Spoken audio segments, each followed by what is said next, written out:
amigos, estamos aqui em mais uma aula de super revisão para o exame 22º unificado. Eu sou Rodrigo Capobianco, nós estamos aqui no Legal Educacional e nós vamos falar na aula de hoje de duas matérias. Então a primeira matéria que nós vamos falar é de Direito Penal, tem muita coisa para falar, e depois na segunda parte da aula, uma matéria um pouco mais reduzida, mas também com bastante coisa para falar, nós vamos falar do Estatuto da Criança e do Adolescente. Então, sem mais delongas, vamos diretamente para o direito penal fazer uma super revisão de tudo que for possível nós falarmos nesse período, né? Então, os primeiros assuntos de direito penal, na verdade, os primeiros artigos de direito penal, eles dizem respeito aos princípios e às teorias. Quais são os principais princípios de direito penal e as principais teorias que envolvem o direito penal? Então, princípios. O princípio da reserva legal, também chamada de estrita legalidade ou legalidade, que inaugura o Código Penal dizendo que não há crime sem uma lei anterior que o defina. Um crime é sempre uma conduta, uma atitude ruim, que prejudica as pessoas, mas só é crime se essa conduta ruim estiver prevista na lei, não é? Então esse é o princípio da estrita legalidade, da reserva legal, também chamado de legalidade. Não há crime sem uma lei definindo. Como é que é esse crime? O que é esse crime? É fazer isso, fazer aquilo? Que crime é esse, né? Então, além disso, temos que lembrar, dentro da estrita legalidade, que nós temos também que não apenas sem uma prévia cominação legal. Então, também não só a conduta criminosa tem que estar prevista na lei, como a pena também tem que estar prevista na lei. Quando a gente pratica a conduta, né, essa conduta já deve estar prevista na lei e a pena para esta conduta também deve estar prevista na lei. Não se esqueçam disso. O princípio da reserva legal, ele dá origem a outros princípios. Então, por exemplo, nós temos a anterioridade, porque não basta ter uma lei definindo o crime, definindo a pena, essa lei tem que ser anterior, sempre, uma lei anterior ao fato. Nós temos o princípio da retroatividade irrestrita da lei mais benéfica. Então, se é uma lei penal mais benéfica, ela retroage de forma irrestrita, até mesmo se o sujeito tiver sido condenado com trânsito em julgado, não é? Há uma lei nova, ela é benéfica? Ela retroage. O artigo 66, inciso 1º da LEP, da Lei de Execução Penal, diz que cabe ao juiz da execução penal, inclusive, fazer a aplicação da lei nova mais benéfica, né? Então, anterioridade, retroatividade restrita da lei mais benéfica e taxatividade. Faz tempo que não cai na prova, mas o princípio da taxatividade diz que os tipos penais, não é, devem ser taxativos, claros, precisos. Então, quando o legislador prevê na lei uma conduta criminosa, essa conduta criminosa deve ser taxativa, clara, precisa, não pode dar margem à dúvida. De vez em quando o legislador não segue essa regra, não é? Essa regra da taxatividade. E aí o que acontece? O crime acaba não sendo aplicado na prática, ninguém é punido, porque se o tipo penal não for taxativo, não dá para fazer o devido enquadramento legal. Então o tipo penal tem que ser taxativo. Isso também é importante de se dizer.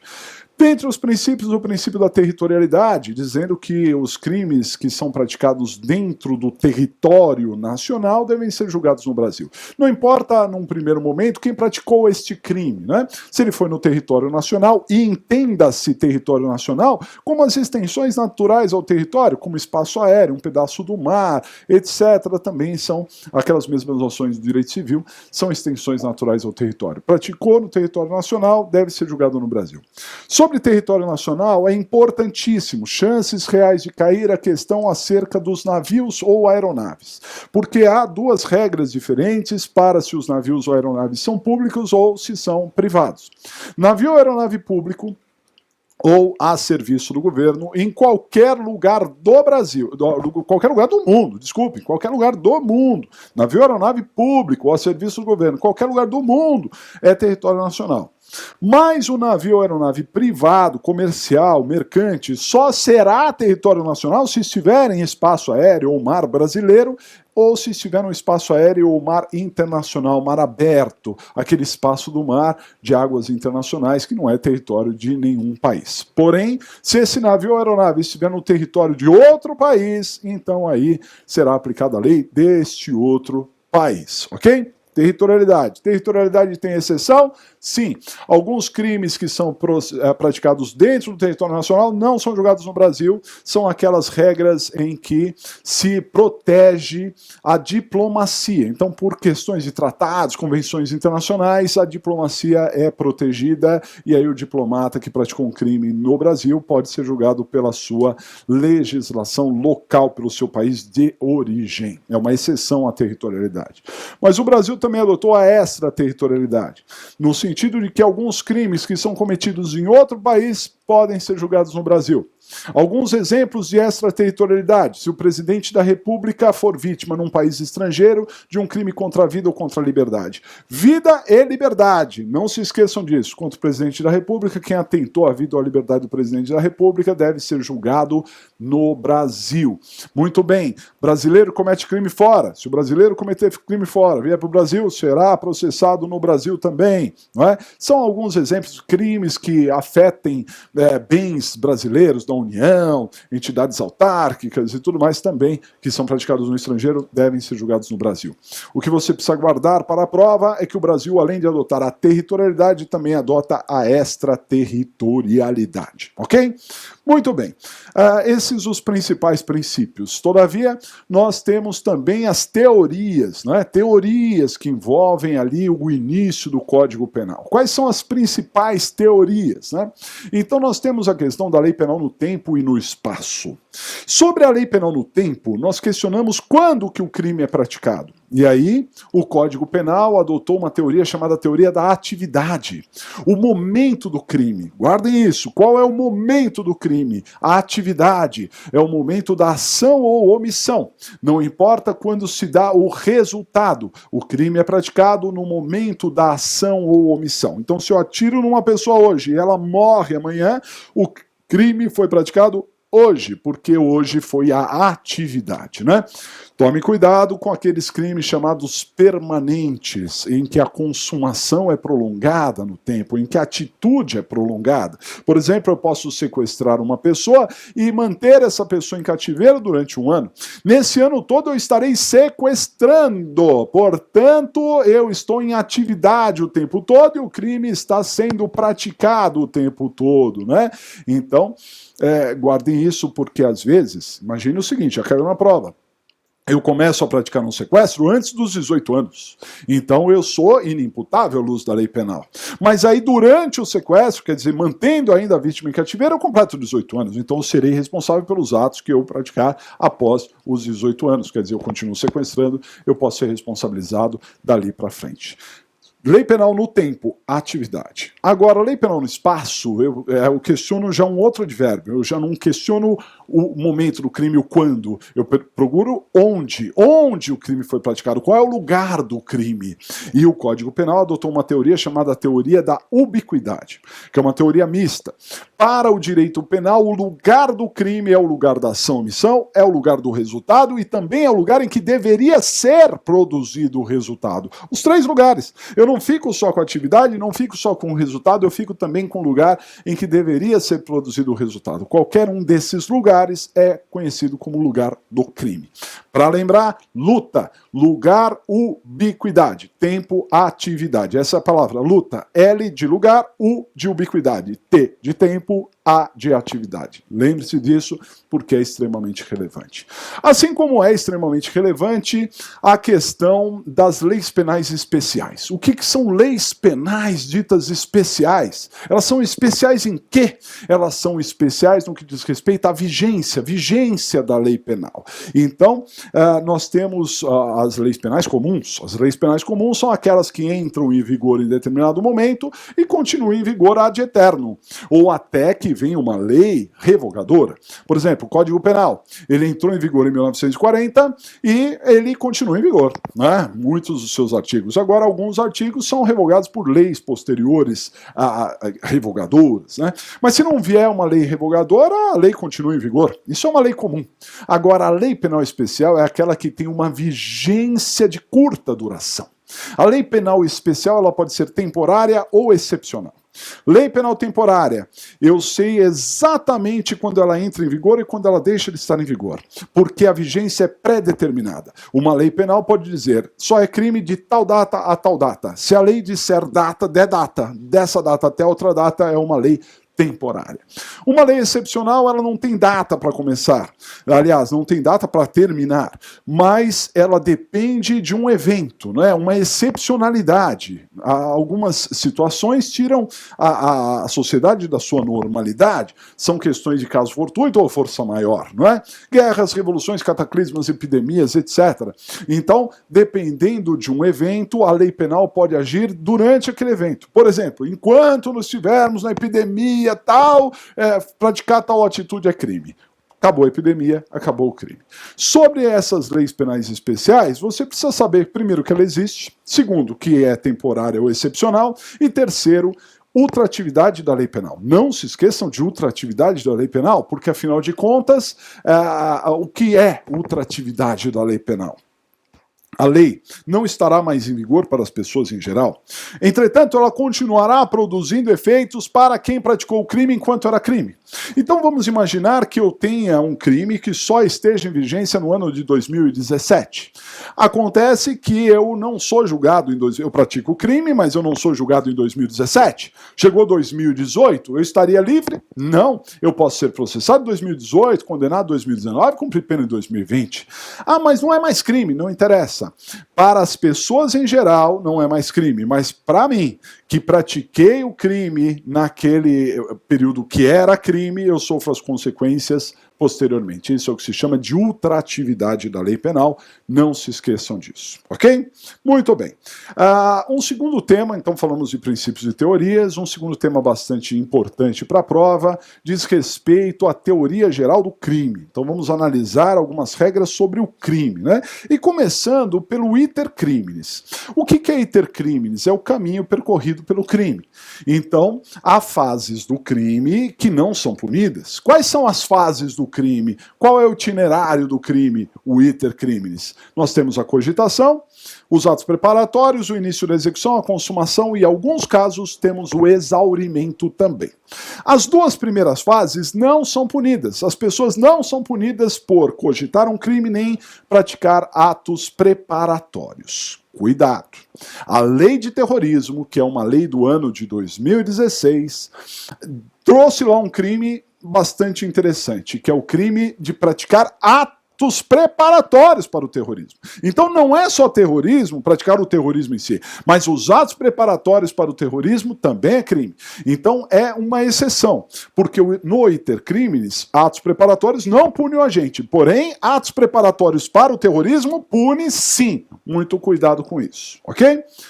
Em regra, o agente só pode ser punido a partir do início da execução. E quando que se dá o início da execução? Quando a gente parte em direção ao seu objetivo de forma inequívoca, né? De forma inegável. Então, se ele quer assaltar alguém, ele anuncia um assalto. Se ele quer matar alguém, ele dá um tiro, por exemplo. Então, esse é o início da execução.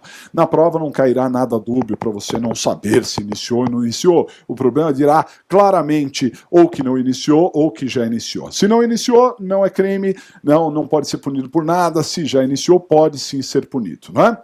A próxima fase é a consumação, quando a gente chega ao seu objetivo final, quando ele pratica o verbo do crime, por exemplo, homicídio, matar alguém, ele mata alguém, não é? Ele conclui, ele elimina alguém, elimina uma vida, não é? Muito bem. Alguns crimes têm uma fase posterior à consumação chamada de exaurimento. Exaurimento não se confunde com a consumação. Exaurimento é uma fase posterior à consumação e que faz com que o crime que já tinha se consumado alcance consequências ainda mais graves. Não é? Então, exemplo. Importante exemplo, aliás, diga-se de passagem, cai na prova. Né? Extorsão mediante sequestro. É uma questão que cai bastante. Na extorsão mediante sequestro, artigo 159 do Código Penal, quando é que se consuma a extorsão mediante sequestro? Isso é uma questão que costuma cair. Não é quando pede resgate, não é quando recebe resgate. Cuidado. O crime de extorsão mediante sequestro ele se consuma no momento do arrebatamento, ou seja, quando a vítima é privada da liberdade. Ainda que o sequestrador não diga uma palavra, quando ele priva a vítima da liberdade e já consumou. Não está executando mais, já consumou, ok? Muito bem. Esse crime, por enquanto, trouxe alguma consequência financeira para a vítima? Não, trouxe uma consequência à sua liberdade, quer dizer, ele está privado da sua liberdade. Muito bem.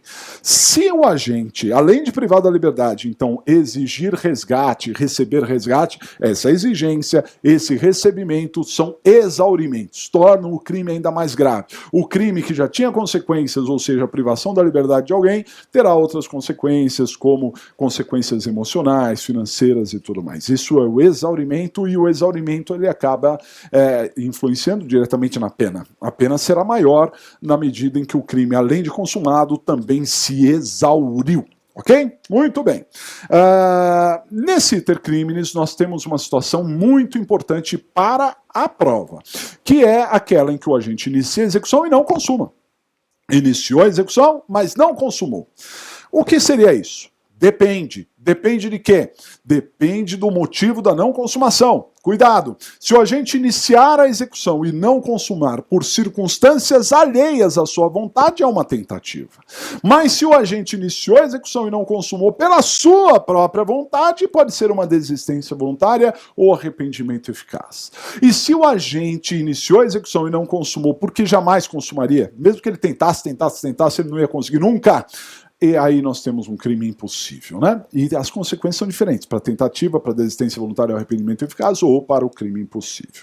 Na tentativa, como eu disse para os senhores, né, o agente inicia a execução e não consuma por circunstâncias alheias. Por exemplo, ele queria matar, deu um tiro, errou o tiro. Ou acertou o tiro, mas a vítima foi prontamente socorrida e não morreu. Isso é uma tentativa. A tentativa é uma causa de diminuição de pena. Obrigatoriamente, a pena será reduzida de 1/3 a 2/3. Já na desistência voluntária ou arrependimento eficaz, o agente inicia a execução e não consuma pela sua própria vontade. O agente que de início queria praticar o crime, queria matar, foi lá e deu um tiro, resolveu não matar mais. E aí ele teve atitudes que impediram o resultado. Então imagine, ele deu um tiro e aí socorreu a vítima não morreu. Ou então ele deu um tiro, errou, não acertou a vítima, mas resolveu não prosseguir, resolveu livrar a vítima, não é? E pela sua própria vontade o crime não se consumou. Aí é uma desistência voluntária ou arrependimento eficaz.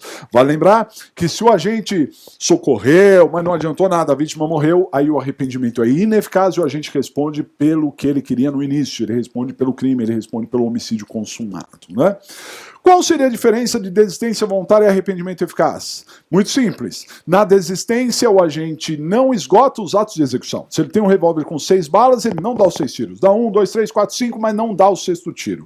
Quando ele para, ele poderia prosseguir, mas ele desiste de prosseguir. Isso é uma desistência voluntária. Já no arrependimento eficaz, o agente esgota os atos de execução. Se ele tiver um revólver com 6 balas, ele dá os 6 tiros. Quando ele para, ele já não tinha mais nada o que fazer, porém, ele tem atos contrários impedindo a consumação. O agente, o que acontece com ele na desistência ou no arrependimento? Ele responde pelo que ele praticou, se é que ele praticou, o que ele causou, né? O que ele causou. Então, por exemplo, ele queria matar, deu tiro, socorreu a vítima não morreu, mas sobreviveu com lesões, então ele responde por lesões corporais. E aí você vai ter que ver a extensão dessa lesão, se é uma lesão leve, grave ou gravíssima, né?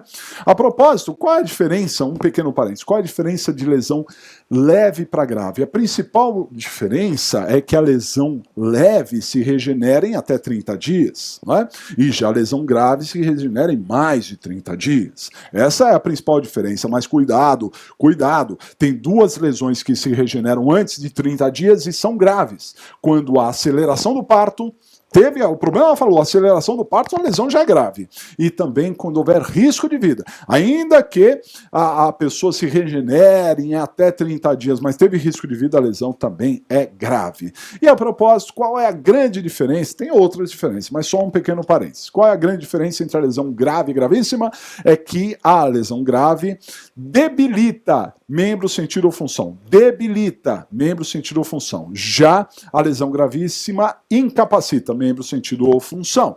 Quando se fala de membros, braços e pernas, então se a pessoa tem dificuldade com o braço, a lesão é grave. Se ela não mexe o braço mais, lesão gravíssima.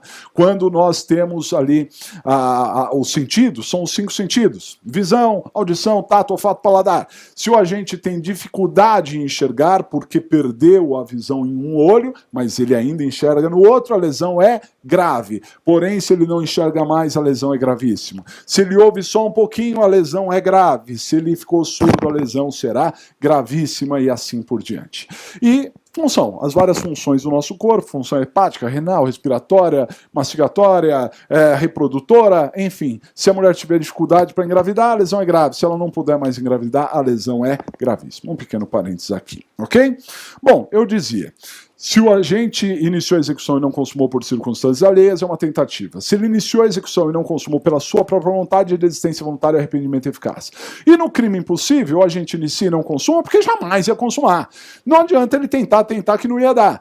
É o caso do crime impossível. No crime impossível, nós temos o crime impossível ou pela ineficácia absoluta do meio ou pela impropriedade absoluta do objeto. Então, ineficácia do meio: o sujeito quer matar alguém com alguma coisa que é incapaz de matar, não é? Quer envenenar dando água pura, não vai envenenar. Ou o objeto impróprio: o sujeito quer tirar a vida de quem não tem mais vida, então entra tentar matar quem já está morto, tentar causar aborto em quem não está grávida. Isso seria crime impossível. No crime impossível, a gente está isento de pena, ok? Não responde por nada. Tome cuidado com isso, são assuntos importantes aí. Aí, dentro da teoria geral do crime, nós temos também a própria formação do tipo penal, né? Vocês sabem muito bem que o crime é um fato típico e ilícito. Sempre, para ser crime, tem que ser típico e ilícito. É a teoria bipartida. A teoria tripartida, também muito aceita no Brasil, inclusive pela OAB, diz que o crime é um fato típico, ilícito e culpável. Tá certo? Então aí seriam 3 elementos: típico, ilícito ou típico, ilícito e culpável.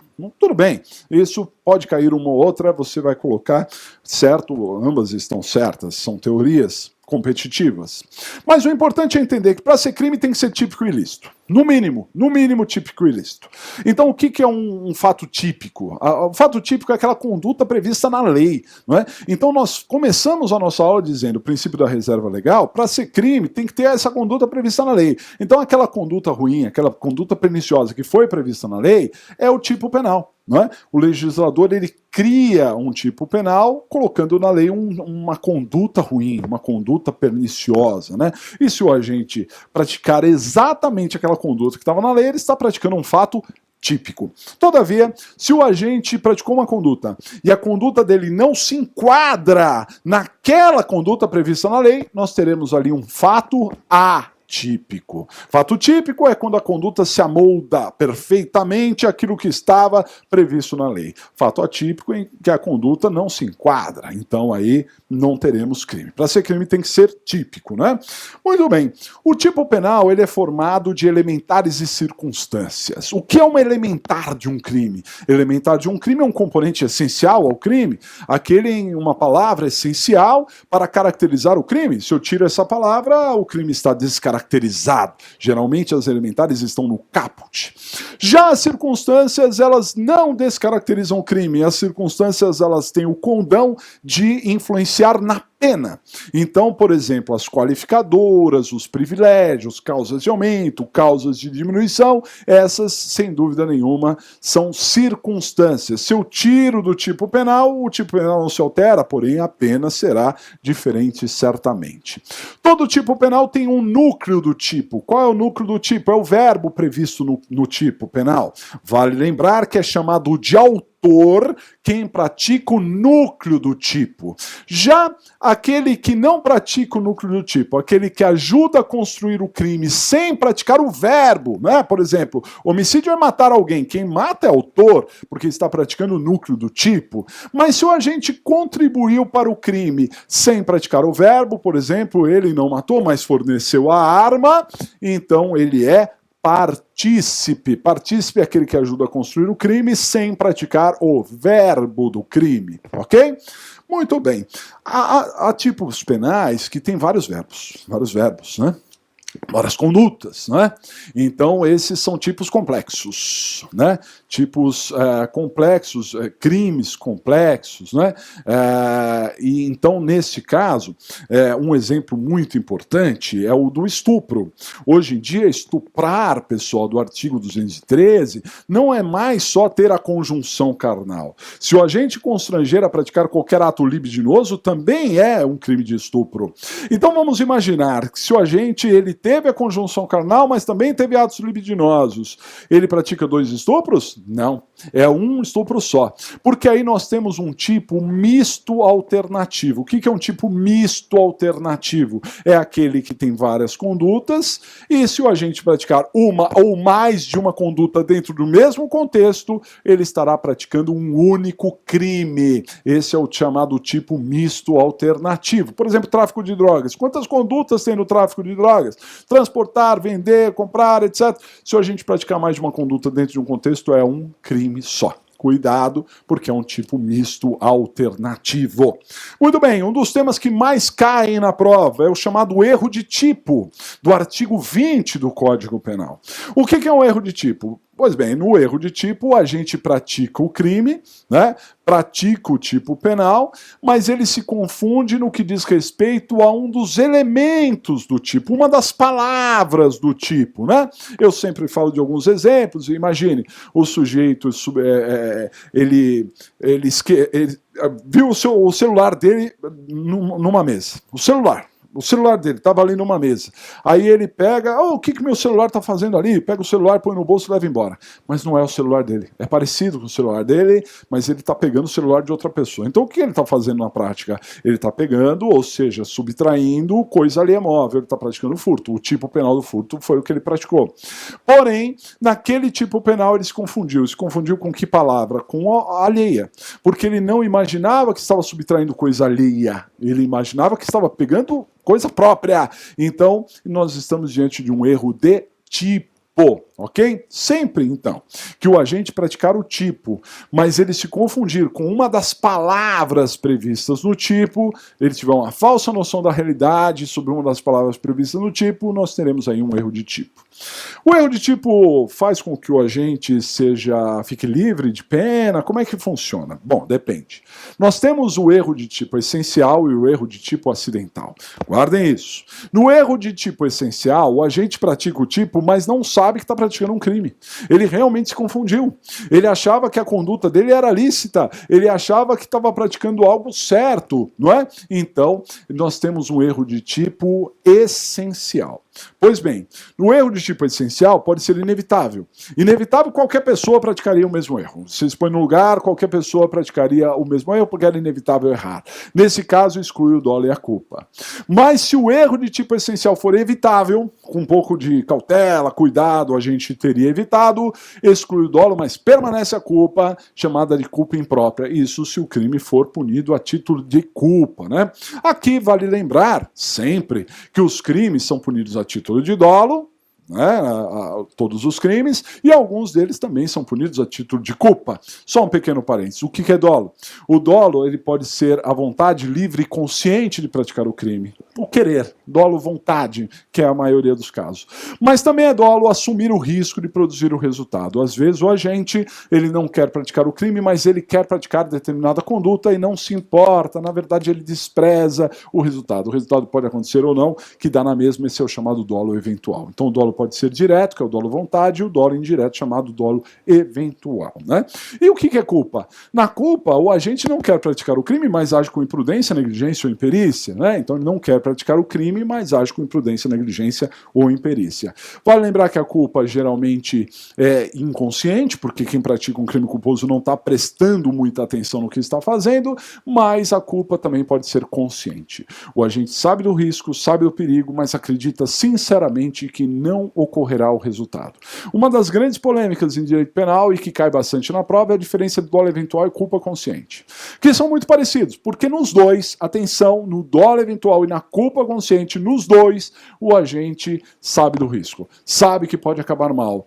A grande diferença é que na culpa consciente o agente não assume riscos. Ele sabe que pode acabar mal, mas ele acredita sinceramente na sua habilidade e acha que ele é o bom e as coisas não acontecem com ele. Já no dolo eventual, tanto faz, pode acontecer ou não acontecer, que dá na mesma para o agente, e isso seria o dolo eventual. Guardem essa proporção aí. Voltando para o nosso tema. Eu estava falando do erro de tipo. E disse que o erro pode ser essencial. Quando é que é o erro essencial? Quando a gente não sabe que está praticando um crime. Ele acredita que a sua conduta é certa. Esse erro essencial, quando for inevitável, exclui o dolo e a culpa. Mas quando ele for evitável, exclui apenas o dolo e fica a culpa se o crime for punido a título de culpa, porque nem todos os crimes têm a modalidade culposa. Mas o erro de tipo pode ser acidental também. E cai bastante na prova o erro de tipo acidental. O que é o erro de tipo acidental? O agente, ele sabe que é crime, diferente do essencial. O acidental, o erro não impede o agente de saber que está praticando um crime. Então ele sabe que é crime, né? E por isso ele é punido normalmente, hein? No erro de tipo acidental é punido normalmente. Por exemplo, o erro de tipo acidental pode ser sobre o objeto, ele queria furtar um objeto, furtou outro, punido normalmente. Sobre a pessoa, ele queria matar uma pessoa e por um equívoco, se enganou de pessoa, matou outra, ele responde normalmente por homicídio doloso, não é? O erro de tipo acidental também pode ser um aberrácio. O que é aberrácio? Aberrácio é um erro na execução. Nós temos o aberrácio ictus e aberrácio criminis. No aberrácio ictus, o agente erra o alvo, mas pratica um crime da mesma natureza. Por exemplo, ele atirou numa pessoa e por errar na execução matou outra pessoa. Então ele é punido normalmente por homicídio. Não é? Isso é aberrácio ictus. No aberrácio criminis, o agente erra o alvo e comete um crime de outra natureza. Por exemplo, ele queria acertar a vidraça de uma loja para causar danos, mas ao invés de acertar a vidraça, acerta alguém e mata ou causa lesões nesse alguém. Então, cuidado, porque no erro acidental, chamado de aberrácio criminis, o agente responde pelo que causou e não na medida da sua intenção. Nos outros é na medida da intenção, mas no aberrácio criminis ele responde pelo que causou. Então, se ele não acertou a vidraça, mas acertou a pessoa, ele responde pelo crime contra a pessoa, seja homicídio, seja lesão corporal. Ok? Cuidado com erro de tipo que cai com muita frequência. E pensem, porque tem variantes, tem ramificações em cima disso que eu estou falando, né? Crime para ser crime tem que ser um fato típico e tem que ser um fato ilícito também, né? O que é um fato ilícito, pessoal? Também chamado de antijurídico. Mais antigamente o Código Penal chamava de antijurídico, hoje modernamente fala ilícito. O que é um fato ilícito? É um fato ruim, pernicioso, reprovável, que a sociedade não tolera, né? Aquilo que prejudica. Isso é um fato ilícito, né? Se alguém te causa um dano, um prejuízo, isso é um fato ilícito. Essa seria uma ideia, né? Guardem porque é importante. A princípio, todo fato típico também é ilícito. Por que todo fato típico também é ilícito? Porque o legislador ele escolhe na sociedade as condutas ruins. Ele tipifica, ele torna aquilo crime apenas as condutas ruins. Ele olha, viu alguém matando alguém, então ele coloca lá, matar alguém, pena de tanto a tanto, né? Ele viu alguém tirar o patrimônio de alguém, ele coloca lá, subtrair para si ou para outra coisa alienável. Então ele tipifica só condutas ruins. Por isso é importante entender que quando o sujeito mata alguém, a princípio ele está praticando um crime. Porque ele está praticando ao mesmo tempo um fato típico, previsto na lei, matar alguém, e ilícito, porque é ruim, reprovável, não é certo, não é natural sair por aí matando as pessoas, né? Então é um fato típico ilícito, portanto um fato criminoso. Entretanto, às vezes o agente pratica um fato típico e esse fato típico não é ruim, não é antinatural, pelo contrário é natural, não é reprovável, pelo contrário é aceitável. Quando que o agente pratica mata alguém e não é ruim, não é ilícito? Por exemplo, quando ele age em legítima defesa. A legítima defesa é chamada de excludente de ilicitude, porque o agente pratica um crime, pratica um fato típico, mas ele não é ilícito, não é ruim. A excludente de ilicitude transforma aquilo que num primeiro momento era ilícito, ruim, em algo lícito. Então, a princípio, matar alguém é ilícito, ruim, pernicioso, mas se eu matar em legítima defesa, não é ruim, não é pernicioso, transformou aquilo que era ruim em algo aceitável, ok? Bom, as excludentes de ilicitude, elas excluem o crime. Muita cautela com isso. Então, se perguntarem na prova, excludente de ilicitude exclui o crime? Sim, porque o crime é no mínimo um fato típico e ilícito. Se não for típico, não é crime, correto? Agora, se não for ilícito, também não é crime. Então, se eu tenho um fato típico, matei alguém, mas não é ilícito, porque eu agi em legítima defesa, não há crime. Então, a excludente de ilicitude exclui também o crime. Não é considerado crime. O Código Penal tratou de 4 excludentes de ilicitude, que são estado de necessidade, a legítima defesa, o estrito cumprimento do dever legal e o exercício regular do direito. Essas 4 são excludentes de ilicitude, são chamadas de causas legais. Fora as causas legais, nós temos outras tantas que são chamadas de causas supralegais. Essas causas supralegais não estão na lei, elas estão na doutrina, elas estão na jurisprudência, né? Então, anotem então que esse rol do artigo 23 do Código Penal não é taxativo, não existem apenas essas 4 excludentes que eu mencionei, ok? Muito bem, ainda dentro da teoria geral do crime, nós temos que falar de culpabilidade. O que é culpabilidade? Culpabilidade é sinônimo de responsabilidade. Quando eu questiono quem é o culpado, na verdade eu quero saber quem é o responsável. O culpado é o mordomo, então, claro que ele é o responsável, né? Existe uma máxima no direito penal, essa máxima prevista no artigo 29, cada um responde na medida da sua culpabilidade, cada um terá uma pena na medida da sua culpabilidade. Então, modernamente, se diz que a culpabilidade é um pressuposto da pena. Quando eu analiso a culpabilidade, eu quero saber se o sujeito terá pena e em qual grau de pena. Então, se ele foi muito culpado, ou seja, muito responsável, mesma coisa, muito culpado, muito responsável, ele terá muita pena. Tem que ser equivalente. Muito culpado, muita pena. Se ele for pouco culpado, ele ajudou, mas a responsabilidade dele é menor, então a culpa é menor. E se ele não foi nada culpado, ou seja, se ele não teve responsabilidade nenhuma, ele não terá pena. Há um brocardo jurídico que diz: nulla poena sine culpa. Guardem isso. Nulla poena sine culpa. Não há pena sem culpa. Se o sujeito não tem responsabilidade, ele não terá culpa. E não tendo culpa, não terá pena, porque não há pena sem culpa, ok? Tem que graduar, tem que ver exatamente isso. Como é que nós vamos saber se o sujeito tem ou não tem responsabilidade pelo crime?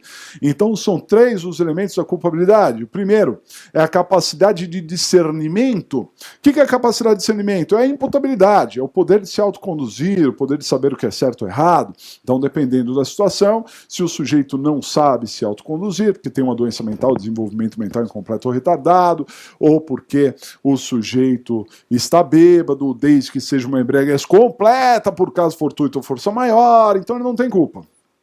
Ok?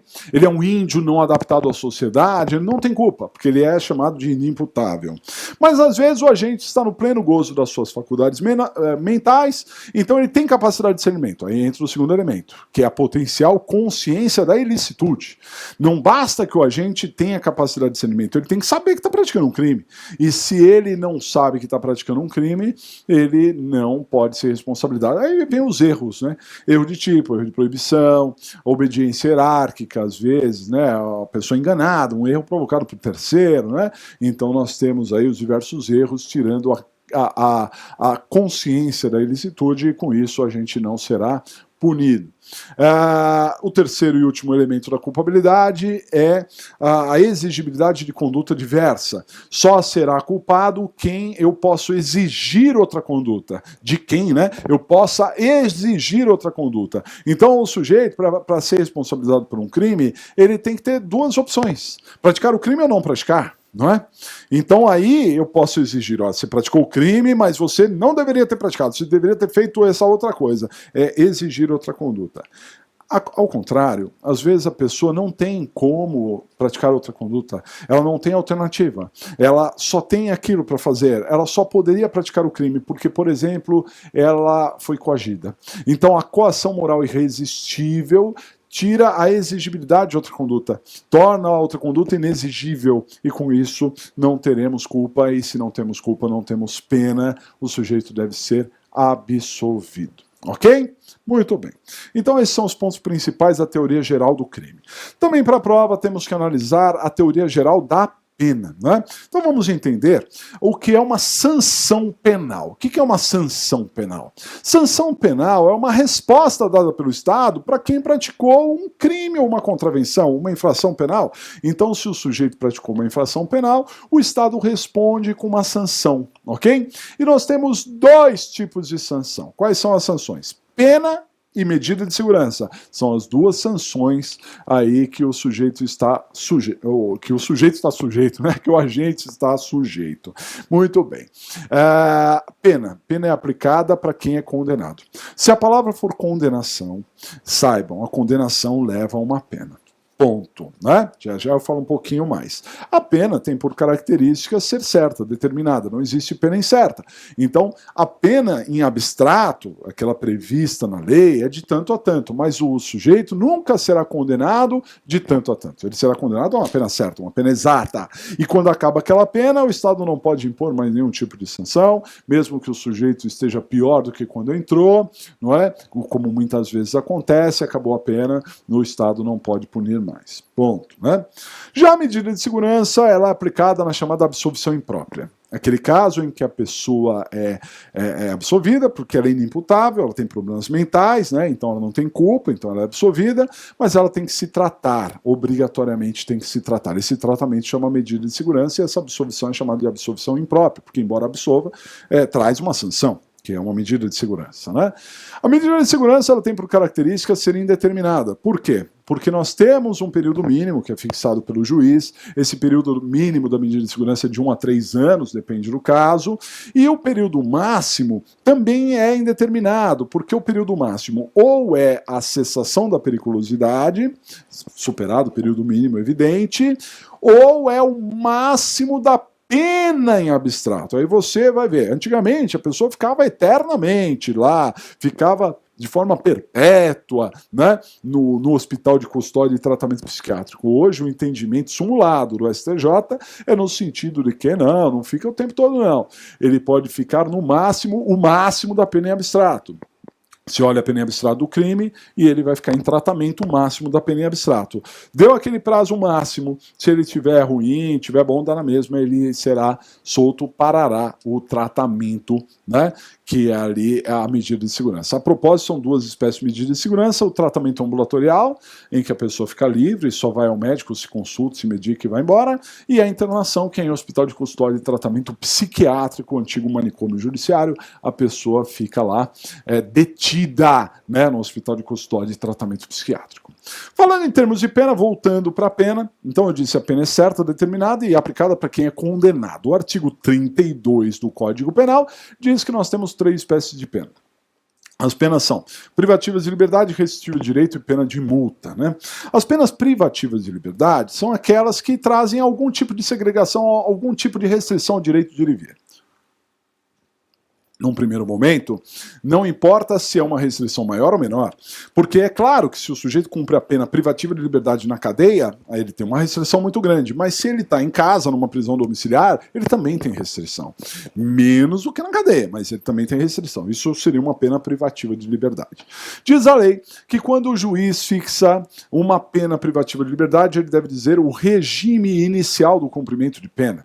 Regime de pena são as regras que o condenado tem que cumprir. E no Código Penal nós temos 3 tipos de regimes de pena. Quais são os regimes de pena? O regime fechado, o regime semiaberto e o regime aberto. O regime fechado é em penitenciárias de segurança máxima ou média.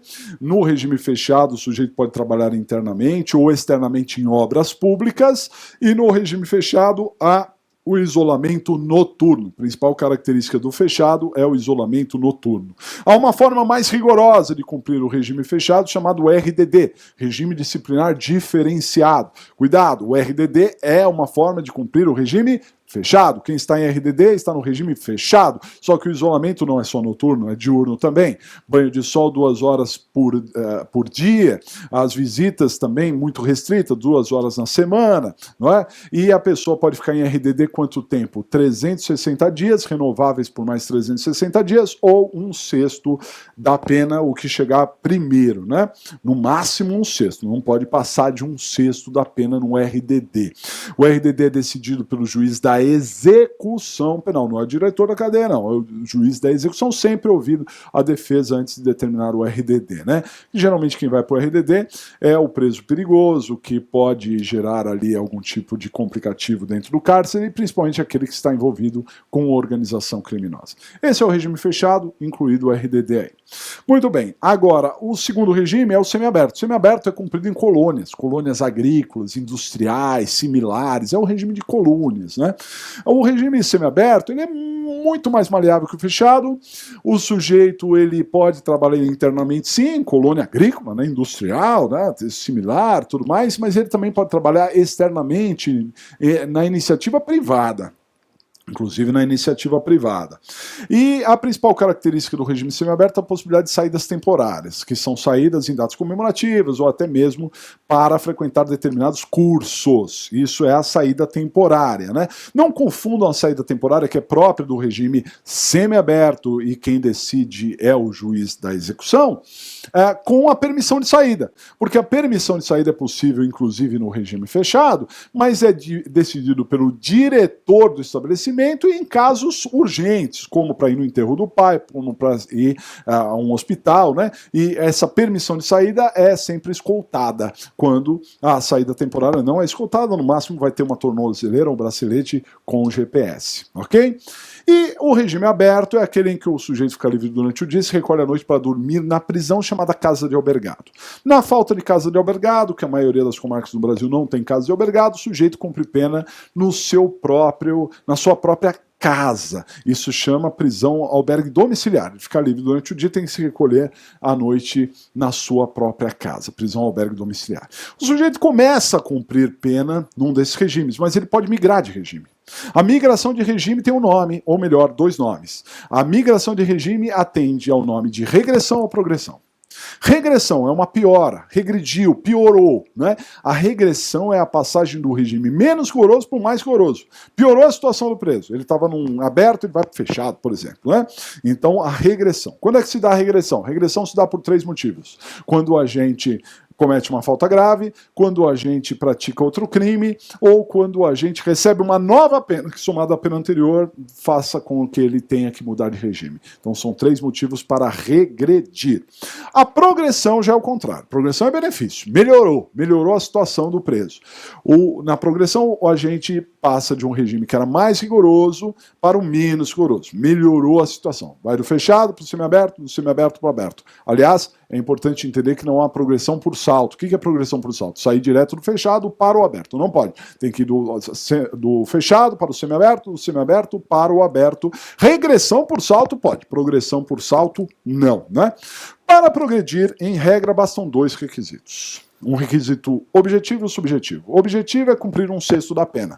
E o subjetivo é ter mérito pessoal, é ter bom comportamento carcerário e que hoje em dia é avaliado pelo diretor do estabelecimento esse bom comportamento carcerário. Pode ter ainda exame criminológico. Não é que o exame criminológico está extinto, não. Pode ter o exame criminológico, porém não é mais obrigatório, então o diretor é que diz do mérito. 1/6 em mérito. Basta já para ter a progressão. Todavia, há 2 exceções que caem na prova. Nos crimes contra a administração pública, além de mérito em 1/6, ele precisa indenizar a administração. Gravem isso. E nos crimes hediondos ou equiparados a hediondos, não é 1/6. Né? Então ele precisa ter o bom comportamento carcerário, mas além disso ele precisa cumprir 2/5 se ele for primário ou 3/5 se ele for reincidente. Vale lembrar, isso é importante para você para a prova. Essa regra que mudou a progressão para crimes hediondos, ela só é válida a partir de março de 2007. A partir de março de 2007, crimes hediondos ou equiparados a hediondos progride com 2/5 ou 3/5. Antes de março de 2007, progride com 1/6. Toma cuidado com isso, que isso é um tema que já caiu na prova algumas vezes, ok? Um benefício bastante importante para quem está cumprindo a pena é o livramento condicional, que é um pouco parecido com a progressão. Parecido em que sentido? Porque nós temos também para o livramento mérito e um cumprimento de uma parte da pena, não é? Então o mérito não é só bom comportamento carcerário, hein, para o livramento condicional. Para o livramento condicional ele tem que ter bom comportamento, mas ele também tem que trabalhar, tem que subsistir do seu próprio trabalho, tem que indenizar a vítima, né? Então tem algumas características, mas também devemos lembrar que não basta esse requisito subjetivo, basta também o objetivo. Tem que ter também o objetivo, e o objetivo é uma parte da pena. Que parte? Mais de 1/3 da pena se ele não for reincidente em crime doloso, mais da metade da pena se ele for reincidente em crime doloso, e mais de 2/3 da pena se ele cometeu crime hediondo, equiparado ao hediondo, e atenção, mudou! No final do ano passado mudou. Repito, mais de 2/3 se hediondo, equiparado ao hediondo, e uma mudança também para o tráfico de pessoas. O crime de tráfico de pessoas, que era um crime sexual, que era um crime que estava lá contra a dignidade sexual, passou a ser um crime contra a pessoa, contra a liberdade da pessoa, e hoje está no artigo 149-A do Código Penal. E além dessa mudança de ser agora um crime contra a pessoa, não só para fins sexuais, ou para prostituição, ou exploração sexual, mas, enfim, um crime contra a pessoa, mudou o livramento, porque para o tráfico de pessoas, o livramento também, não importa se primário ou se reincidente, para o tráfico de pessoas tem que progredir com mais de 2/3 também. É uma mudança que nós tivemos na lei e que você deve rigorosamente ficar atentos a isso. A remissão é o 3/1. A cada 3 dias trabalhados ou estudados, 1 dia menos de pena. Lembre-se disso, né? E a detração seria o desconto do tempo de prisão provisória ou de internação na sanção definitiva. Desconta na pena ou desconta no período mínimo da medida de segurança também. Então são elementos importantes no que diz respeito à pena, né? No que diz respeito a penas restritivas de direito, que é a segunda categoria de penas, as penas restritivas de direito são chamadas de penas alternativas, e para substituir então uma pena de prisão por uma pena restritiva de direitos, são necessários 3 requisitos. Primeiro, que a pena seja até 4 anos. Segundo, que o condenado não seja reincidente específico. E terceiro, que as circunstâncias judiciais do artigo 59 sejam favoráveis. Com esses 3 elementos, ele tem direito a trocar a pena privativa de liberdade por restritiva de direito. Todavia, 2 exceções importantes. Primeiro, para os crimes que tenham violência ou grave ameaça à pessoa, não é possível essa substituição. Segundo, crimes culposos. Cuidado com crime culposo, porque crime culposo pode ter pena alternativa ainda que a pena seja maior que 4 anos. Ainda que a pena seja maior que 4 anos, pode ter a pena alternativa em crimes culposos, ok? São 5 espécies de penas alternativas no Código Penal, que é a prestação de serviços à comunidade ou entidades públicas, a prestação pecuniária, que é em dinheiro, mas pode ser em cestas básicas, etc. A limitação de fins de semana, a perda de bens e valores, que precisa de regulamentação, mas que lá na lei de drogas já tem, e a interdição temporária de direitos, por um período, ficaria restrito a um determinado direito. A terceira espécie de pena é a pena de multa. A pena de multa ela é paga ao fundo penitenciário e, além disso, ela é fixada em dias multa, né? Cabe ao juiz, quando aplica a pena de multa, dizer, primeiro, quanto vale cada dia multa, e segundo o Código Penal, cada dia multa vale de 1/30 até 5 vezes o salário mínimo, e quantos dias multa aplica? Pelo Código Penal é de 10 a 360 dias multa. Código Penal, porque leis esparsas têm penas maiores, né? Um critério importante para a multa que não interessa nada para a prisão é a capacidade econômica. Então, dependendo da capacidade econômica, a pena de multa pode ser aumentada 3 vezes e justificada pela capacidade econômica, né? Se o sujeito não pagar a multa, não vai preso, não pode ir preso, tem que sofrer uma execução fiscal. E se o sujeito é primário, de bons antecedentes, circunstâncias judiciais favoráveis e pena de até 6 meses, a pena privativa de liberdade poderá ser substituída por multa, o que se chama de multa vicariante ou multa substitutiva. A pena é aplicada em 3 fases, critério trifásico de aplicação de pena. Primeira fase, circunstâncias judiciais do artigo 59, segunda fase, atenuantes e agravantes genéricas, e a terceira fase, causas de aumento e diminuição. Lembre-se que a reincidência é uma agravante, a reincidência está na segunda fase, mas às vezes o juiz aplica na primeira, e se aplicar na primeira não pode aplicar na segunda. Lembre-se também que pelas circunstâncias judiciais primeira fase, é o juiz que decide o quanto ele aumenta. Na segunda fase, agravantes e atenuantes, é o juiz que decide quanto aumenta e quanto diminui. Na terceira fase, não. Na terceira fase é a lei. A lei diz, aumenta 1/3, diminui pela metade, e assim por diante, ok? No caso de concurso de crimes, nós temos 3 espécies de concurso de crimes, que é o concurso dito material, quando a gente tem 2 ou mais ações ou omissões, com 2 ou mais resultados dentro de um único contexto, então aí as penas são somadas. O concurso formal, que é aquele em que a gente pratica uma única atitude, mas gera mais de um resultado. Uma única atitude mais de um resultado é o concurso formal. Se o concurso formal for perfeito, você pega a pena de um dos crimes e aumenta, de 1/6 até metade. Se o concurso for imperfeito e cair isso na prova, aí as penas são somadas, né? E nós temos o crime continuado. Crime continuado, o sujeito praticou 2 ou mais crimes, mas esses 2 ou mais crimes, em circunstâncias diferentes, são muito parecidos. Então são condições, primeiro, crimes da mesma espécie, o tempo entre uma atitude e outra até 30 dias, o lugar, mesma região geográfica, e o modus operandi sempre igual. O aumento da pena no crime chamado essa questão do crime continuado, né? Esse concurso de crimes, crime continuado, é sempre por exasperação. Pega a pena de um crime e aumenta um pouco essa pena desse crime, ok?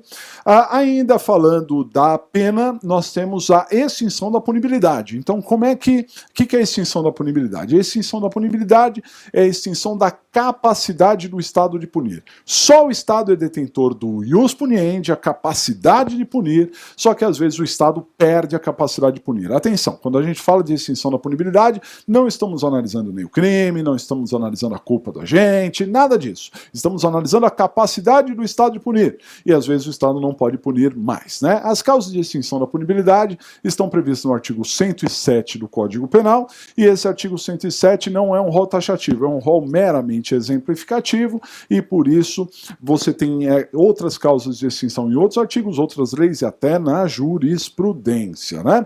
As causas de extinção do artigo 107, morte do agente. Se o agente morrer, morre com ele a pena, não pode ser transmitida para filhos e tudo mais. A segunda causa, anistia, graça e indulto. Anistia é uma lei oriunda do Congresso Nacional, né, que esquece o fato, a anistia está relacionada a fato, não a pessoas, e a graça e o indulto já é de atribuição do presidente da República, através de um decreto presidencial, e aí sim a anistia individual é para uma única pessoa, precisa ser requerida, a anistia para um grupo de pessoas e pode ser dada de ofício. Terceira causa de extinção é abolício criminis, é uma lei descriminalizante, então se vier uma lei descriminalizante extingue também. Nós temos a prescrição e a decadência, sendo que a prescrição é a perda do prazo por parte do Estado. O Estado demora para punir ou para executar a punição, já a decadência é a perda do prazo por parte da vítima para ingressar com a queixa-crime ou para oferecer a representação. A perempção é uma sanção processual querelante desidioso, a vítima que entrou com uma ação privada, mas depois não dá o andamento, o juiz extingue o processo porque a vítima não deu andamento. Nós temos a renúncia e o perdão. Renúncia e perdão são manifestações por parte da vítima no sentido de não querer processar o ofensor, né? Então, se a vítima demonstra que não quer processar o ofensor antes do do recebimento da queixa, seria uma renúncia. Se for após o recebimento da queixa, seria um perdão. Por ser após o recebimento da queixa, o perdão é bilateral, ele precisa ser aceito. E se o agente renunciar ou perdoar qualquer um dos ofensores, ele renuncia ou perdoa todos. A retratação também é uma causa de extinção. Retratar-se, voltar atrás no que disse, admitir que errou, que cabe na calúnia, na difamação, no falso testemunho e na falsa perícia, na injúria não. E nós temos também o perdão judicial. Perdão judicial, perdão dado pelo juiz, é o juiz que deixa de aplicar a pena. Para ter perdão judicial são necessários dois requisitos. Primeiro, tem que estar na lei, prevendo expressamente a possibilidade de perdão judicial, e segundo, tem que ter excepcionalidade. Perdão judicial é só para casos rigorosamente excepcionais. Muito bem, senhores, nós tivemos condições de passar nessa super revisão aqui os pontos principais da parte geral do Código Penal. Da parte especial, infelizmente, não é possível falar para vocês, mas vai algumas dicas. Se você puder, isso para se preparar para a prova, entender que os crimes estatisticamente que mais caem são os crimes contra a pessoa e depois os crimes contra o patrimônio, eu peço encarecidamente que você leia a lei, pura e simplesmente do artigo 121 até o artigo 183. São aí 60 artigos, eu sei que também você tem um monte de coisa para fazer, mas vale a pena, um dia antes da prova, no próprio dia da prova, dar uma lidinha nesses artigos, porque você vai ter uma noção geral dos crimes que mais caem na prova, principalmente nas questões relacionadas ao homicídio, né? Feminicídio, por exemplo, é um crime de homicídio qualificado e, portanto, hediondo, as características do furto, furto qualificado, né? Diferença para o roubo ali, são questões que costumam cair com muita frequência. Os demais crimes todos podem cair, evidentemente, não temos uma bola de cristal aqui, mas nós temos ali a experiência de mostrar que sempre cai pessoa e patrimônio. Portanto, é isso que você deve focar as suas atenções para ter uma chance maior nas questões para a prova. Ok? Muito bem. Com isso, nós concluímos penal. Nós vamos fazer um breve intervalinho aí de uns 10 minutinhos e nós voltamos com ECA, o Estatuto da Criança e do Adolescente. Até já.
Muito bem, vamos falar agora nessa super revisão do Estatuto da Criança e do Adolescente do ECA. Né? Como vocês sabem, o ECA, na verdade, é uma lei, a Lei 8.069 de 1990, e o ECA ele tem uma inspiração na Constituição Federal que, por conseguinte, também tem uma inspiração nas legislações e nos tratados e convenções internacionais para proteger de forma especial a criança. Internacionalmente se usa o termo criança e não criança e adolescente, né? Bom, enfim, lá a Constituição de 88 disse num capítulo que deveria ter uma proteção especial à família. E daí surgiram o Estatuto da Criança e do Adolescente, Estatuto do Idoso, Lei Maria da Penha, são todos oriundos ali da Constituição Federal. Então, um primeiro ponto para você lembrar para a prova é que muitos dos direitos e garantias individuais previstas de forma genérica para todas as pessoas foram repetidos no ECA exatamente para proteger de uma forma especial a criança e o adolescente. A propósito, existe no ECA um sistema de proteção integral, chamada teoria de proteção integral para a criança e o adolescente, a ponto de se proteger criança e adolescente em todos os seus aspectos, físicos, emocionais, né, patrimoniais, espirituais, todos os seus aspectos, criança e adolescente devem ser protegidos. E essa proteção cabe ao Estado, cabe à sociedade de uma maneira geral e aos pais ou responsável também. Então, uma responsabilidade de todos essas questões acerca de crianças e adolescentes. Lembre-se sempre para a prova, então, que a alternativa mais politicamente correta, aquela mais interessante, aquela que você olha e fala assim, poxa, se isso fosse realmente aplicado no dia a dia, seria muito importante, pode ter certeza, essa é a alternativa correta. O politicamente correto trabalha a nosso favor na prova. O ECA é o Estatuto da Criança e do Adolescente, então, basicamente, nós precisamos saber quem é a criança e quem é o adolescente. Criança é aquela que tem até 12 anos incompletos, ou seja, a fase de criança vai até a véspera de aniversário de 12 anos. Então, a pessoa tem 11 anos, 11 meses e tal, ela é criança. A partir de meia-noite do dia que ela completa 12 anos, ela se torna adolescente. Não importa a hora que nasceu, no dia que completa 12 anos, ela se torna adolescente. E a adolescência vai até a véspera de aniversário de 18 anos, e quando ela completa 18 anos, no dia que ela completa 18 anos também, a partir de meia-noite, não importa a hora que nasceu, ela se torna adulta e responsável criminal. É assim que funciona. Cuidado, porque a capacidade civil não altera em nada essa regra que eu acabei de trazer para vocês. Por quê? Porque a capacidade civil pode ser adquirida antes dos 18, pode ser emancipado, pode casar, né? Pode votar para presidente, para todos os cargos, mas não interessa, continua sendo adolescente. A lei exige idade, ok? É a idade que vai definir quem é criança, quem é adolescente, quem é adulto, não importa a sua capacidade psíquica, emocional, intelectual, pouco importa. Muito bem, essa distinção entre criança e adolescente é fundamental porque uma criança ou um adolescente pode praticar um ato infracional. O que é um ato infracional para o ECA? É a prática de um crime ou uma contravenção. Então uma criança ou um adolescente pode praticar um crime, pode praticar uma contravenção, e aí vem a expressão criança infratora. É possível uma criança infratora? Sim, porque ela pode praticar um ato infracional. É um adolescente infrator? Também pode praticar um ato infracional. Todavia, pessoal, guardem. Uma criança, por mais infratora que seja, matou, roubou, fez o diabo, uma criança não está sujeita às medidas socioeducativas, porque as medidas socioeducativas são exclusivas para adolescentes infratores, né? Então, adolescentes infratores estão sujeitos a medidas socioeducativas, as crianças não. As crianças estão sujeitas apenas às medidas chamadas de proteção.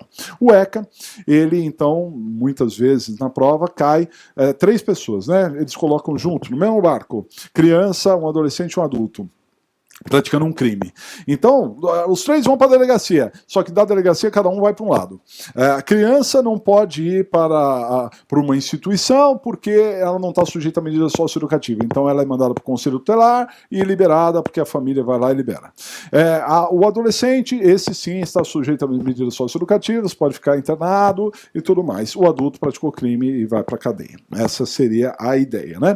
Bom, o ECA é o Estatuto da Criança e do Adolescente, mas pode ser aplicado para quem quem tem mais de 18 anos. Então, excepcionalmente, e na esfera criminal do ECA, pode ser aplicado o ECA para quem tem até 21 anos. 21 anos, né? Explica-se. Imagina um adolescente de 17 anos praticar um ato infracional, ele vai ter que ser processado sobre todas as regras constitucionais, o devido processo legal, ampla defesa e tudo mais, e aí ele completa 18 anos. Ao completar 18 anos, ele estaria livre? De jeito nenhum. Ele pode, sim, começar a cumprir uma medida socioeducativa após os 18 anos, ele pode começar a cumprir antes dos 18 e continuar cumprindo após os 18, só não pode passar de 21 anos. Aos 21 anos, ele tem que ser liberado. Ok? Muito bem. O ECA ele traz dois tipos de medidas muito importantes para a prova. As chamadas medidas de proteção e as chamadas medidas socioeducativas.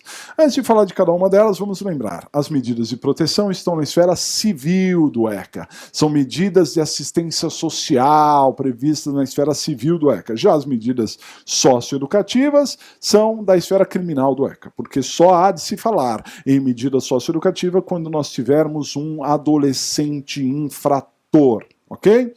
Outro detalhe, as medidas socioeducativas, conforme eu já mencionei, elas são aplicadas apenas para adolescentes infratores. E as medidas de proteção? Para quem? Para todos, para todas as crianças, todos os adolescentes, sejam eles infratores, sejam eles carentes, né? Porque as medidas de proteção, elas são medidas de sistema de proteção integral, que nós falamos aqui, não é? Para todas as crianças e todos os adolescentes ilicitamente, podendo inclusive afetar os próprios pais de crianças e adolescentes, podem ser afetados por essas medidas de proteção. Então, o adolescente infrator pode ter uma medida socioeducativa? Sim. Pode ter uma medida de proteção? Também. Pode acumular os dois? Claro, não há problema nenhum. Falando em medida de proteção, nós devemos lembrar, e aqui é bem simples, não precisa decorar, que são medidas de assistência social. Então, qualquer medida de assistência social que caia na prova, você coloca como uma medida de proteção.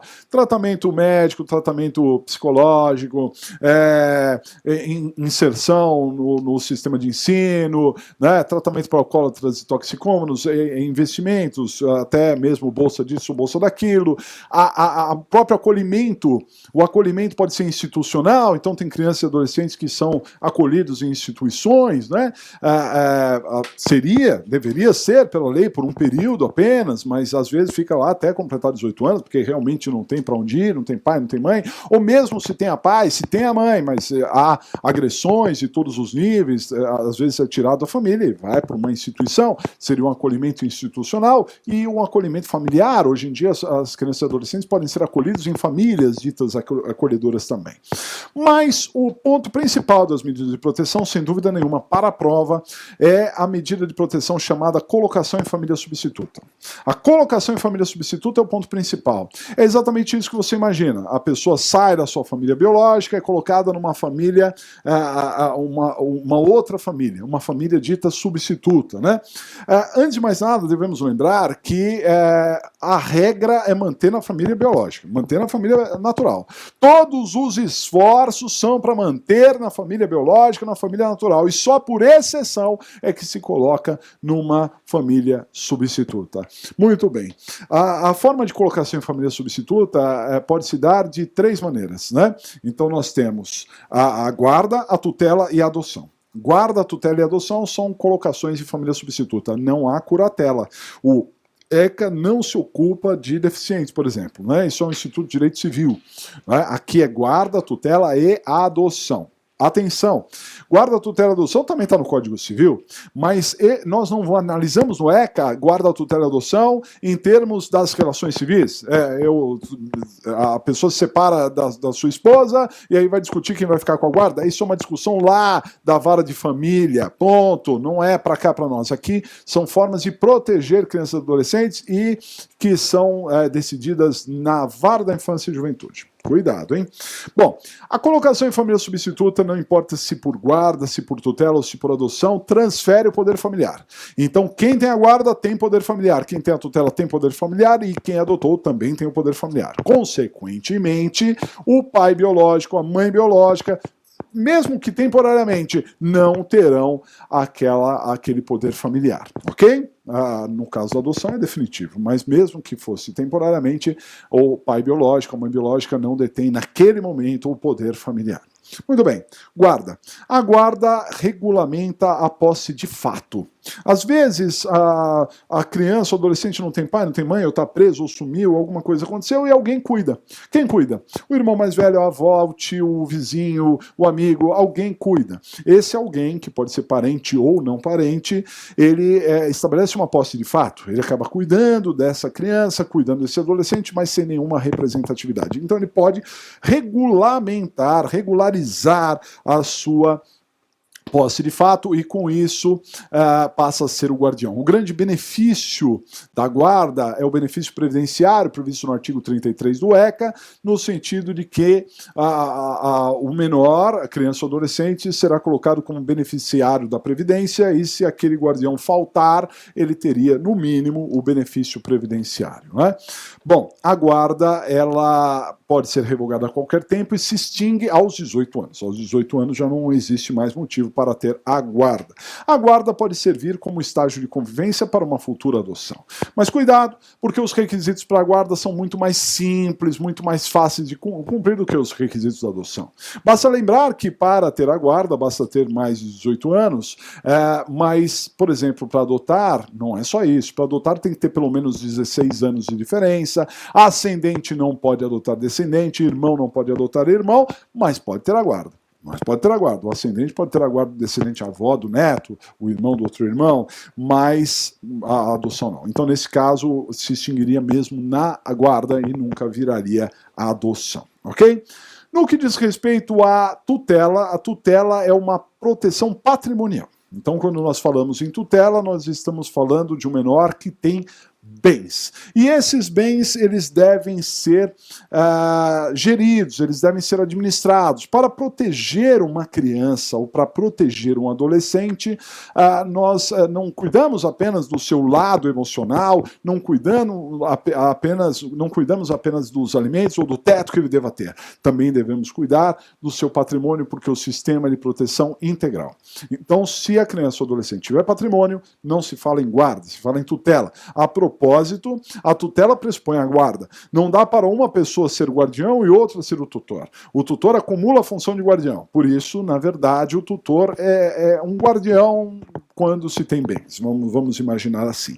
Todavia, como tem bens envolvidos, a tutela, ela tem alguns requisitos a mais. A tutela é fiscalizada pelo Ministério Público, o tutor tem que fazer declaração de bens, o tutor pode ser processado e há vários crimes em que o tutor pode ser inserido.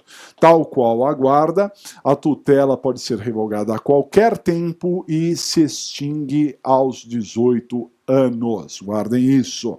Agora, sem dúvida nenhuma, a medida de proteção, colocação em família substituta mais relevante é a adoção. A adoção nós temos que entender que ela é definitiva, ela é irrevogável. Nós não temos como revogar uma adoção.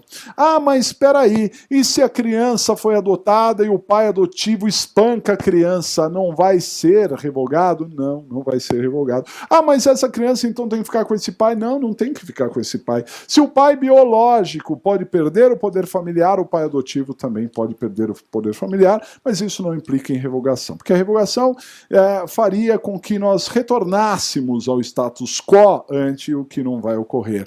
Imagine que eu adotei uma criança e na sequência, essa criança que tenha uma mãe biológica, imagina, ela tem uma mãe biológica, mas a mãe não tem condição de ficar com aquela criança, então ela entrega a criança à adoção e eu adoto aquela criança. A partir daquele momento que eu adotei, eu me torno o pai. Ok? E aí o que vai acontecer? Mesmo se eu morrer, na sequência, eu morri, sei lá, aquela criança virou órfã, não vai voltar para a mãe. Dá para entender? Porque, afinal de contas, a adoção é definitiva e irrevogável. Guardem isso. A adoção, ela muda, inclusive, o próprio registro de assentamento civil. Lá no registro civil, o adotado passa a ter um novo sobrenome, em alguns casos até um mesmo novo nome, né? Lá na certidão, lá no assentamento civil, passa a ter novos pais, né? E saem os pais biológicos, entram os pais adotivos, né? E não com essa determinação, essa denominação, pai adotivo, não, é filho de e de, né? Porque não pode ter nenhum tipo de discriminação, são todos filhos de qualquer maneira, né? Agora, é verdade também que os filhos adotados, né, essas crianças e adolescentes adotados, eles têm o direito de saber a sua origem, portanto, eles têm acesso a saber quem era o pai, a mãe biológico, qual era o seu nome, onde foi o processo de adoção e tudo mais, né? Só que esses registros, eles não são públicos. É importante entender que esses registros só são acessados através de uma ordem judicial nesse sentido, né? Só através de uma ordem judicial é que poderia ser acessado. Não é?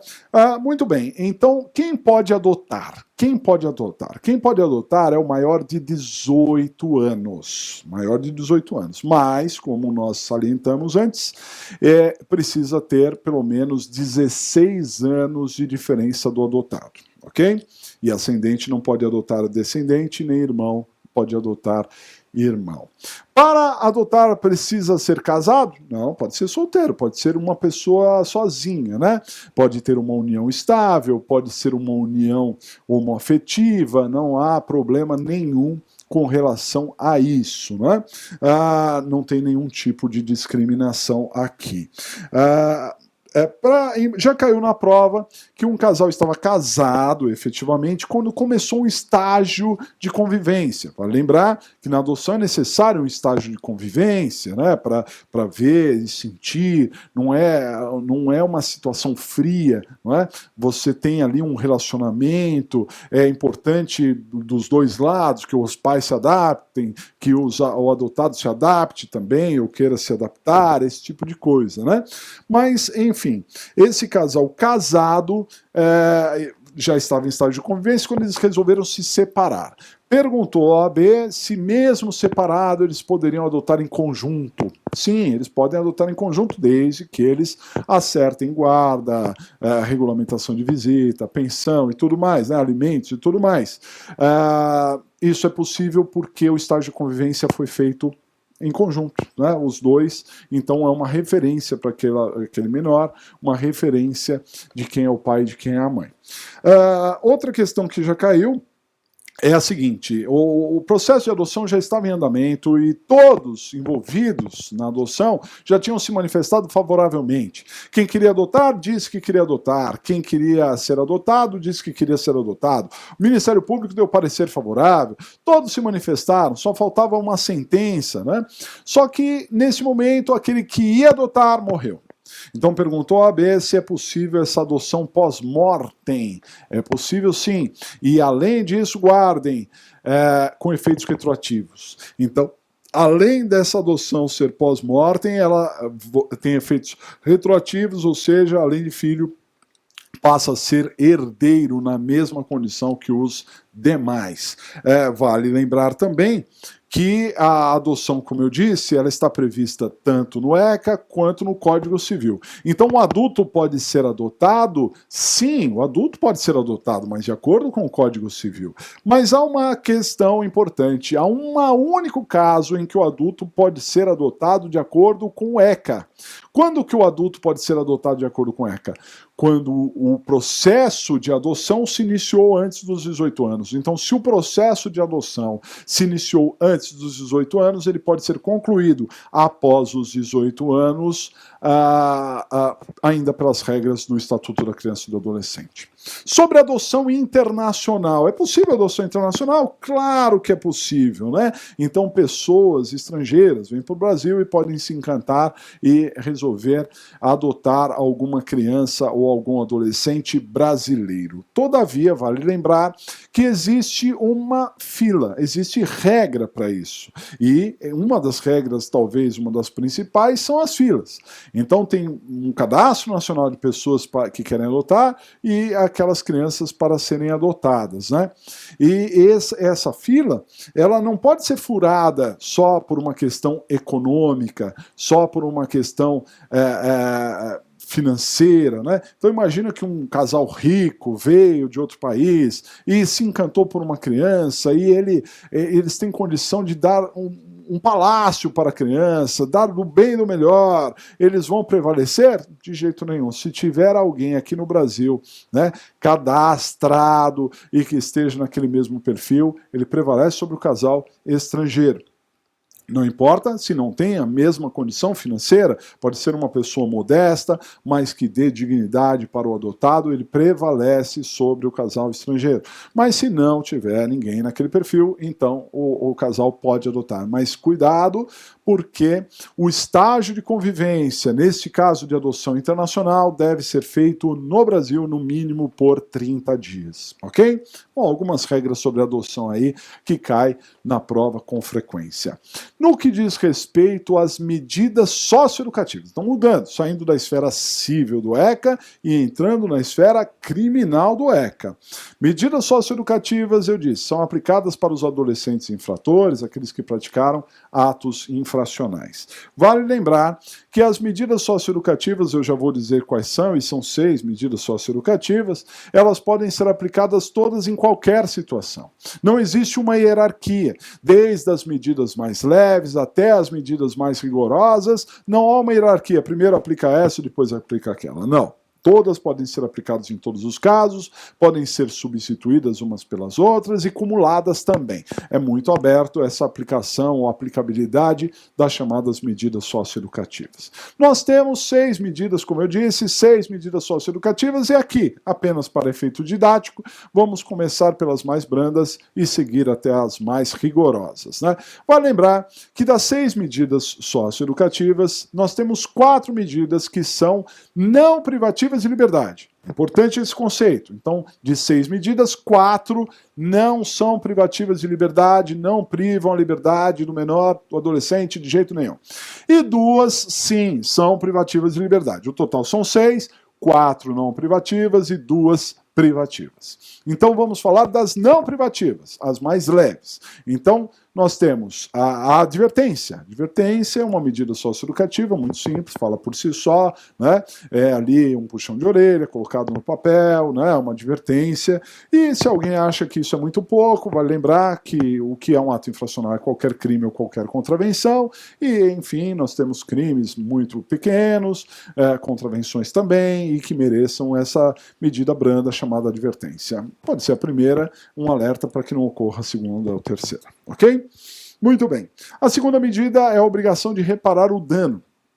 E aqui também fala por si só, mas tem um detalhe importante. A obrigação de reparar o dano deve ser às custas do adolescente. Não é o pai que repara o dano. Não, mas como é que não é o pai que repara o dano? Afinal de contas, o pai é responsável pelo filho. Responsável civilmente, não criminalmente. O adolescente praticou um ato infracional, ou seja, um crime. E o pai vai ser internado no lugar do filho? Evidentemente que não. Então também o pai não pode reparar o dano daquilo que o filho praticou. Ah, mas o filho não tem, o menor não tem dinheiro, não tem como reparar. Isso não importa. Se ele não tem como reparar, o juiz não aplica essa medida. Essa medida só será aplicada se ela for viável, se ela for factível. Porque se não for, o juiz aplica outra e aí cabe à vítima entrar na esfera civil e processar o pai do adolescente. E civilmente ele é responsável. Essa é uma ideia. A terceira medida, também não privativa, é a prestação de serviços à comunidade. Tarefas gratuitas em hospitais, escolas, creches, orfanatos e tudo mais. Tarefas gratuitas. E o que cai na prova é o prazo. Quanto tempo se presta de serviço? Então diz a lei, até 8 horas semanais por um período de até 6 meses. Pode ser menos que 8 horas semanais? Sim, não pode ultrapassar 8 horas. Pode ser menos que 6 meses? Sim, só não pode passar de 6 meses. Até 8 horas semanais, até 6 meses, isso cai na prova. Muito bem. A quarta medida, ainda não privativa, é a LA, chamada de liberdade assistida, chamada de LA, né? Liberdade assistida. Na liberdade assistida, o adolescente não tem nenhum tipo de privação à sua liberdade. Ele está completamente livre para trabalho, para estudo, para lazer. Ele está completamente livre. Porém, ele está sendo vigiado. Cabe ao juiz ali fixar uma espécie de fiscal, muitos deles do Conselho Tutelar, outros de instituições, né, para fiscalizar, entre aspas, o menor, o adolescente. Então, esse fiscal, entre aspas, terá acesso à família, terá acesso à escola para saber se ele tem frequência, aproveitamento e tudo mais. Esse, entre aspas, fiscal fará relatórios para o juiz. Relatório ou relatórios para o juiz. Em regra, o juiz fixa a LA por um período de 6 meses e, passados 6 meses, ele analisa o relatório e vê 3 alternativas. Ou se dá por satisfeito, porque o comportamento foi ótimo. Ou ele marca um período adicional, porque o comportamento é duvidoso. Ou ele transforma aquela medida numa medida mais rigorosa, porque o comportamento foi ruim. Não é? É possível uma LA ser transformada em internação? Sim, qualquer medida pode ser transformada em internação, dependendo do comportamento. E aí nós teremos uma espécie de internação chamada internação-sanção. Se isso cair na prova, internação-sanção significa que o adolescente estava cumprindo uma medida e aí essa medida foi convertida em internação. A internação-sanção é por um período máximo de 3 meses. 3 meses é o período máximo da internação-sanção. Tudo bem até aqui? 4 medidas não privativas. As 2 últimas medidas são privativas, né? Então nós temos a inserção em regime de semiliberdade. Inserção em regime de semiliberdade é uma espécie de internação. O adolescente na semiliberdade tem que ficar internado, tem que ficar na instituição. Cada estado dá um nome para a instituição, né? Por isso não cairia um nome específico para essa instituição, mas enfim, a semiliberdade, o adolescente tem que ficar na instituição e tem que cumprir as regras da internação. Todavia, vale entender que há uma diferença importante da semiliberdade para a internação, que é a possibilidade de atividades externas independente de autorização. Na semiliberdade, o adolescente tem direito a atividades externas independente de autorização, não precisa ser autorizado para elas. Guardem, na prática fica livre durante o dia e só vai à noite se recolher na instituição. Agora, a medida que mais cai, com certeza, é a 6ª e última medida privativa de liberdade, a mais rigorosa, chamada internação. Essa é a que tem muito mais chance de cair. A internação, ela é a medida mais rigorosa do ECA e por isso só se justifica em último caso. Quando não couber nenhum outro tipo de medida, caberá então a internação. Ok? Mas lembre-se, só para casos graves, casos em que o adolescente é perigoso, claro, casos em que o adolescente praticou um ato infracional grave, casos em que o adolescente praticou um ato infracional violento, casos em que o adolescente tem um histórico ruim. Enfim, não há uma regra única, mas tem que lembrar, só para casos graves. E não há nenhum caso, guardem isso, nenhum caso em que a internação seja obrigatória. Por mais grave que seja o ato infracional, nunca é obrigatória. Se cair na prova que o sujeito praticou um latrocínio e por isso ele deverá ser internado, a resposta está errada. Porque a resposta certa seria que ele poderá ser internado, nunca deverá ser internado, hein? Cuidado com isso, porque isso é bem diferente, né?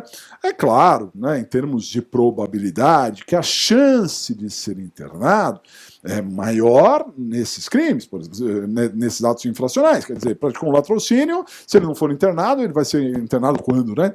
Mas nunca é 100%. Não é automático. Ah, latrocínio, internação. Não, latrocínio pode não ser internação. Inclusive, no que diz respeito ao tráfico de drogas, que é equiparado a hediondos, né, nós temos ali até súmula dizendo que a internação não é obrigatória, nem precisaria da súmula, porque de resto cabe para qualquer situação semelhante, né?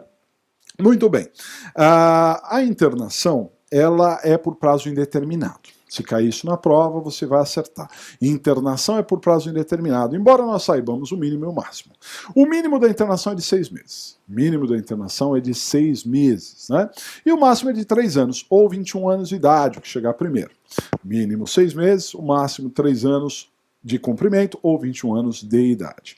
Ah, mas se tem o mínimo e o máximo, por que é por prazo indeterminado? Porque, na verdade, não se prefixam um prazo. Né? Então, o adolescente, em regra, ele fica ali o mínimo de 6 meses, aí ele é avaliado. Se tiver bom, tchau, senão ele fica, e aí a lei diz que no máximo a cada 6 meses ele deve ser reavaliado. Passou 6 meses, deve ser reavaliado, passou 6 meses, deve ser reavaliado, no máximo a cada 6 meses ele deve ser reavaliado, até completar 3 anos. Agora, veja, é indeterminado porque não sabemos quanto tempo ele vai ficar. Ele pode ficar só os 6 meses, ele pode ficar 6 meses e 1 dia, pode ficar 7 meses, pode ficar 1 ano e 2 meses, pode ficar 2 anos, 2 meses e 20 dias, não sabemos, né? E portanto indeterminado. Ok? Agora, essa regra de prazo da internação tem exceção, e exceção que eu já falei agora há pouquinho, é a chamada internação-sanção. Na internação-sanção, o período é máximo de 3 meses, máximo de 3 meses, isso para internação-sanção. Quando o adolescente está internado, ele pode receber visitas? Claro, sim, ele pode receber, mas também é verdade que essas visitas podem ser suspensas. Não podemos esquecer que essa medida é social e educacional, medida socioeducativa. Então, se o adolescente teve ali um péssimo comportamento em determinado momento, a visita pode ser suspensa até a título de castigo, ou ele participou de uma rebelião, ou uma rebelião está acontecendo, a visita pode ser suspensa sim. Um detalhe que a gente não pode perder de vista é que isso não se confunde com incomunicabilidade. E incomunicabilidade é proibida pela Constituição. Ninguém pode ficar incomunicável, nem o bandido mais bandido, adulto, mais bandido pode ficar incomunicável. Imagina um adolescente, né? Agora, fazer com que ele não possa receber visitas semanais não significa incomunicabilidade, ok? São situações diferentes. Na internação, ele pode ter atividades externas? Sim, pode ter atividades externas, mas aí depende de autorização.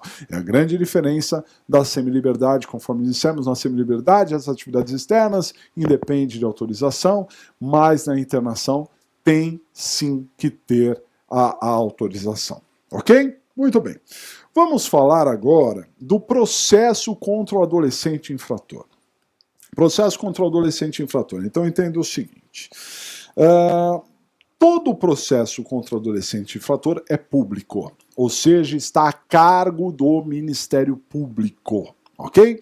Não existe ação privada contra adolescente infrator, as ações são sempre públicas. Muito bem. Então imagine, se um adulto me calunia, injuria, né? Crimes contra a honra. Diz o artigo 145 do Código Penal que eu devo mover uma ação privada, medida de queixa. Então eu, vítima, entro com a ação. Mas se quem me caluniou foi um menor, não sou eu que entro com a ação não, porque é o Ministério Público, as ações são sempre públicas, ok? Muito bem. O MP, quando ele processa um adulto, ele entra com uma petição inicial chamada denúncia. Então o MP oferece denúncia contra o adulto, ok? Mas contra o menor, contra o adolescente, não é denúncia. Contra o adolescente chama representação. Não é denúncia, e sim representação. O MP oferece representação contra o menor. Representação, ok? Muito bem.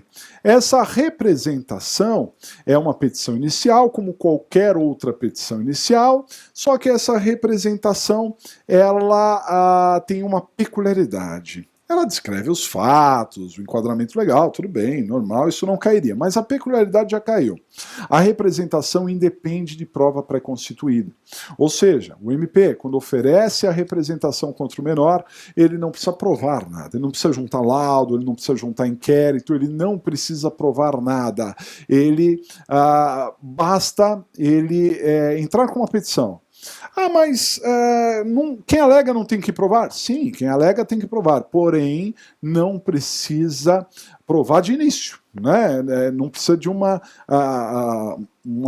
pré-prova, pode provar durante o processo. Isso seria um ponto importante, né? Bom, quando o adolescente está sendo processado, ele pode ficar apreendido. Vamos lembrar que o adolescente não é preso, ele pode ser apreendido, né? Quais são as espécies de apreensão do adolescente? O adolescente pode ser apreendido em flagrante ou por ordem judicial. Em flagrante ou por ordem judicial. Professor, onde que está lá no ECA o flagrante? Está no Código de Processo, as regras de flagrância do próprio Código de Processo, né? Mas o ECA ele tem uma questão importante aqui. Diz o seguinte: quando o adolescente é apreendido em flagrante, ele deve ser encaminhado para a delegacia. E aí o delegado é que vai dar destino para ele. Porém, quando ele for apreendido por ordem judicial, ele tem que ser levado para o fórum. Ele tem que ser apresentado para o juiz. Cuidado, hein? Porque o adulto, quando ele é preso, não importa qual tipo de prisão, ele é levado para a delegacia, mas o adolescente não. Se ele for apreendido em flagrante, vai para a delegacia, mas por ordem judicial, tem que ser levado para o juiz, nem que seja um juiz de plantão. Nem que seja um juiz de plantão. Mas, enfim, tem que ser levado para o juiz. Ok? Muito bem. Se o adolescente estiver apreendido, o processo deve durar no máximo 45 dias.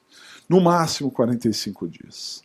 Ah, mas é pouco tempo, mas é comprido. É comprido. 45 dias é rigorosamente comprido. E se eventualmente os 45 dias não forem suficientes, tem que soltar o adolescente. Tem que relaxar a apreensão do adolescente.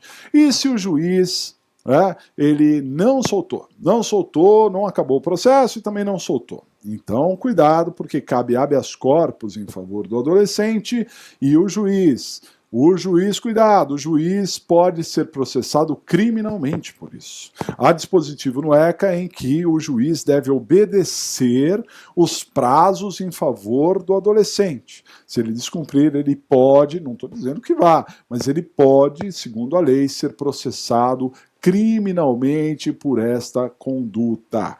Cuidado, hein? Muito bem.